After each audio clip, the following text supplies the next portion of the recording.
নমস্কার, দিনবার্তায় আপনাদের স্বাগত। আমি জয়দীপ। এখনকার বিস্তারিত।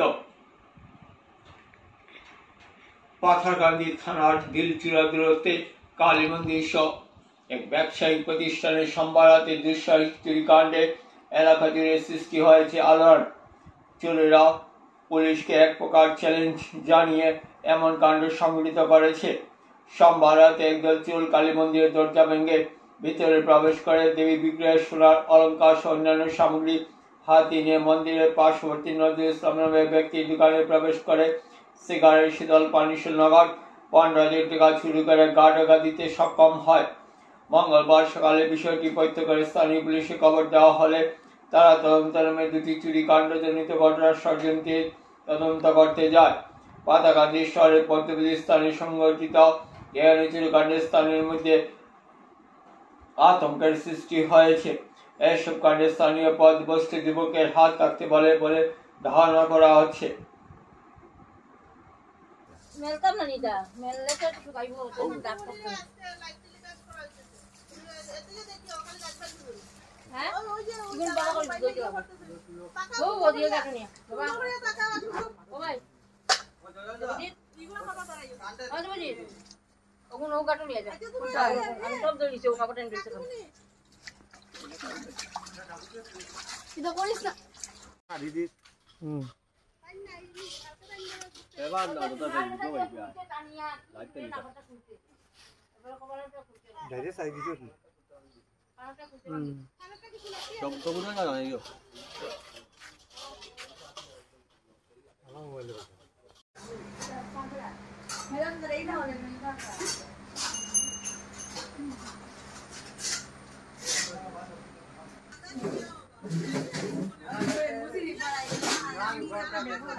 দাদা কিন্তু কবেই হইছে, দাদা হইতে আমরা পাড়াতে পুরো অন্ধকার থাকে, তাই শুরুতেই কিছু কাম করে আদা কোন পরিয়ে দেন দাদা কেন আমারে সুগাকি এত তালা ভাঙ্গিয়া চুরি করছে রাত্রেবেলা। অহংকার শোনা যায় না, সব লইয়া গেছে, বাসন কুসন সব কিছু ছানিয়ে তিনে উঠে গেছে।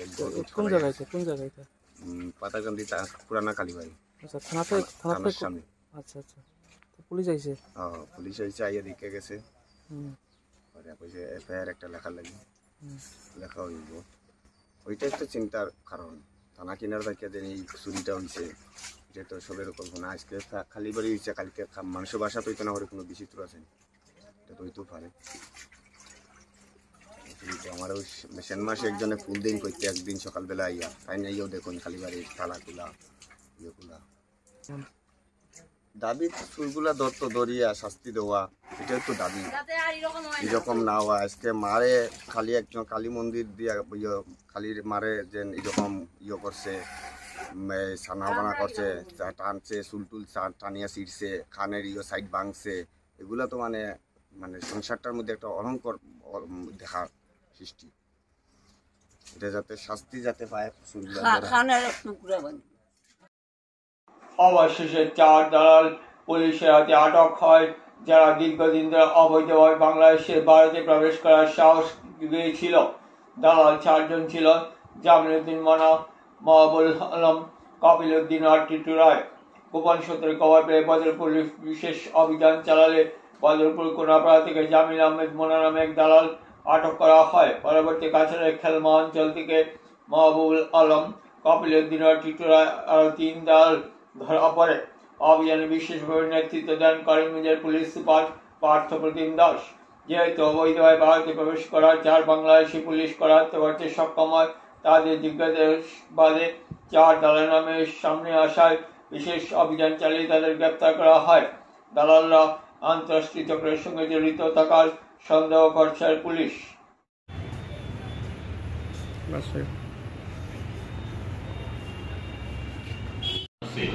ইয়াত আমাৰ লোকেল ল'ৰা এটা জামিল আহমেদ বুলি ল'ৰা এজন যি অটো চলায়, সি প্ৰায় বাংলাদেশৰ মানুহক আমাৰ বদৰপুৰ ষ্টেচনৰ পৰা ট্ৰেইনৰ টিকেট কাটি ভাৰতৰ বিভিন্ন ঠাইত পঠাই আছে বুলি ইনফৰ্মেশ্যন আছিল। আৰু সেই মৰ্মে আমি যোৱাকালি আমি ল'ৰা জামিল আহমেদক আটক কৰিলোঁ। আটক কৰি তেওঁক সোধপোছ কৰিলোঁ। তেওঁক সোধপোছ কৰাৰ পিছত আৰু 3জন ল'ৰা আমি শিলচৰৰ কালাইন থানাৰ আণ্ডাৰৰ 3জন ল'ৰাক আকৌ এই সন্দৰ্ভত আটক কৰিলোঁ। তেওঁলোকক সোধপোছ কৰি আমি জানিলোঁ প্ৰায় 1-1.5 বছৰৰ পৰা তেওঁলোকে বাংলাদেশৰ মানুহক এই আমাৰ বদৰপুৰ ষ্টেচনৰ পৰা ৰেলত টিকেট কাটি পঠিয়াই দিয়ে ভাৰতৰ বিভিন্ন স্থানত। যিহেতু আপোনালোকে মানুহ 3জন তেওঁলোক কিবা আন্তঃৰাষ্ট্ৰীয় গেঙৰ লগত জড়িত আছে? এই সন্দৰ্ভত আমাৰ তদন্ত চলি আছে আৰু আমি যিজন জামিল আহমেদক আমি আটক কৰিছোঁ তেওঁৰ মোবাইল আমি পৰীক্ষা কৰি দেখিছোঁ যে তেওঁ বাংলাদেশৰ বহুত মানুহক ইয়াৰ ৰেলৱে টিকেট কাটি দিছে, পইচাৰ ট্ৰেঞ্জেকশ্যন হৈছে, তাৰপিছত ফেক আধাৰ কাৰ্ড বনাই দিছে আৰু বিভিন্ন ধৰণৰ তেওঁৰ মোবাইলত আমি সন্দেহযুক্ত বস্তু পাইছোঁ। ইয়াৰ মানে আন্তঃৰাষ্ট্ৰীয় চক্ৰ জড়িত আছে ইয়াৰ লগত তদন্ত চলাব? আমি তদন্ত এতিয়া কৰিছোঁ, এই সন্দৰ্ভত তদন্ত কৰি আছোঁ। পৰৱৰ্তী পৰ্যায়ত আমি এইটো জনাব পাৰিম। আৰু মানুহবিলাক কোন কোন জেগাৰ আছিলে?